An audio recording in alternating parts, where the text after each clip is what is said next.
Hello, ladies and gentlemen. Welcome back to another episode here on African Confessions. The following story that you're going to be listening to, it was sent to me by one of our admin. The message reads like this. Hello, Brother Nash, how are you?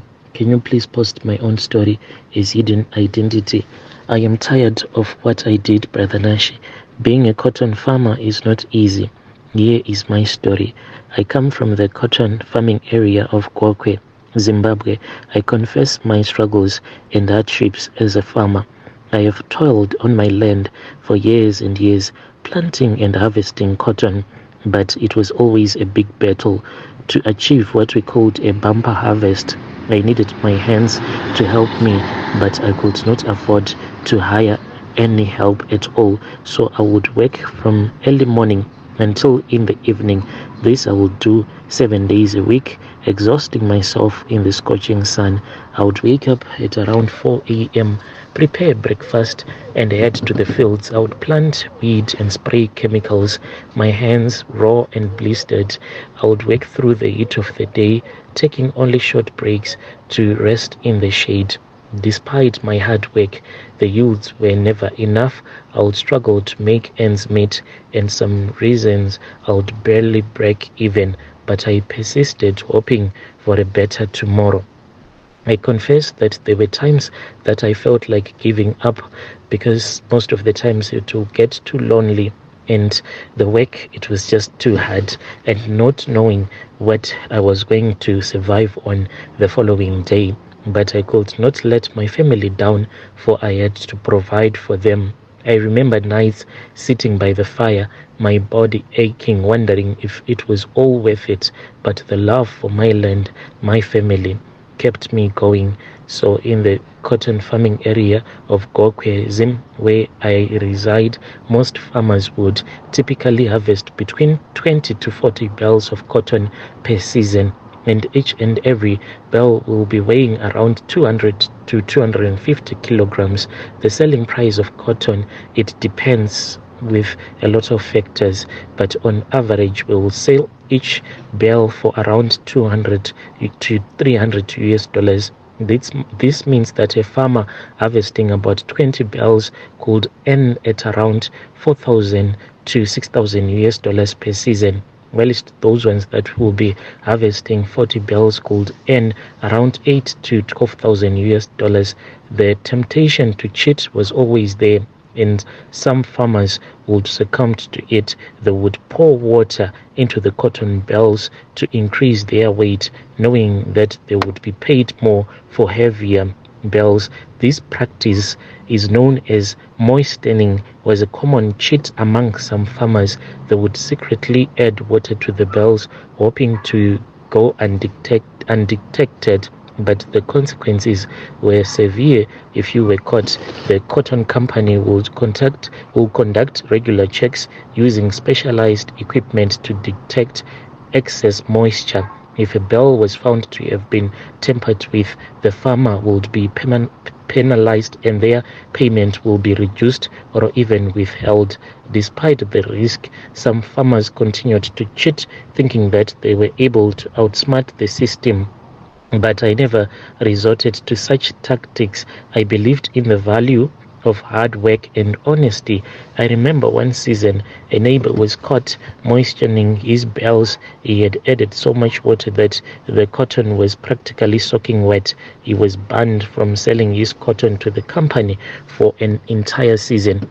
It was a hard lesson learned, but it served as a reminder to all of us to play by the rules. In the end, honesty were the only ways to truly succeed in the cotton farming business. The irony of our situation was that despite my hard work and dedication to our farm, I never saw any cent of our earnings, for my husband will take the entire payment, leaving me with nothing. After selling our cotton, he would go on a spending spree, buying himself gifts for himself and his friends, whilst I will be struggling to make ends meet. He would purchase expensive clothes and even take trips to nearby cities. whilst I will be remaining in the village, looking after the farm and the family. I would often plead with him to spare some money for our household needs, but he would ignore me, saying that he needed to enjoy the fruits of his labor. It was as if I had no contribution to our success. I felt like I was a mere spectator in our own business, working tirelessly to generate an income, only to be left in the dark when it came to financial decision. My husband, he was just selfish, and he had trapped me. I longed for the day when I was going to have control over our finances, when I could make decisions about our hard-earned money, the way that it was spent. But at that time, I was just like a useless village woman to him. I grew tired with the way that he was exploiting me. I then decided to take matters into my own hands, and I sought the help of a traditional healer. The healer, a wise and a mysterious woman. I listened to my tale and nodded. She told me she could give me the power to exact revenge on those who had wronged me, but warned me that the power came with a great cost. I was desperate, so I agreed to her terms. She gave me a potion that would allow me to enter into people's dreams and summon them to work for me in the fields at night. I began to use the power, targeting my husband and his friends who had benefited from my labor without giving me a cent. At night I would wake up and I would whisper their names, and they would rise from their beds unaware of what was happening and making their way to my cotton field. Under the light of the moon, they would work tirelessly, planting, weeding, and harvesting. All while I watched from the shadows, they would return to their homes before dawn, exhausted but unaware of what they had done. My farm began to flourish like never before, and I was finally able to reap the rewards of my labor. But it all came at a great cost. As the healer had warned me, I began to feel a darkness growing inside me, a sense of control and something that was manipulating me, and I could not shake off that feeling. I knew that I had to be careful, for the power was consuming me. As time passed on, my power grew stronger, and I began to summon more people to work in my fields. My farm became the most prosperous in the region. The people whispered about the mysterious forces that were working for me, and I started to notice strange occurrences that were around me. Tools would go missing. Strange noises could be heard in the dead of the night. One night, I then decided to follow one of the people that I had summoned to see if they would lead me to the culprit. I trailed behind them, hiding in the shadow, until we reached a small hut on the outskirts of the village. I saw a group of people that were gathered around a fire, speaking in hushed tones. They were my husband, his friends, and the traditional healer who had given me my powers. They were plotting against me, trying to find a way to break the spell that bound them. So, Brother Nashi, after that was when I decided to go and speak with the traditional healer. I went and I spoke with the traditional healer. Then we did another deal, and that is what I like about these traditional healers.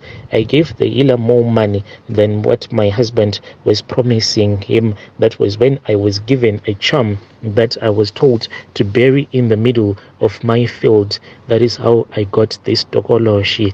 And Samaita is telling the truth about these tokoloshis. This is how I got my own tokoloshi.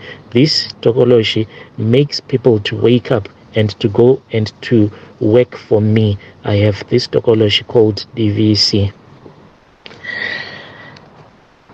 Dear listeners, right, there was a message that was sent to me by one of our sister right there. That was the translation that our admin sent to us. Strange things indeed they do happen in this world.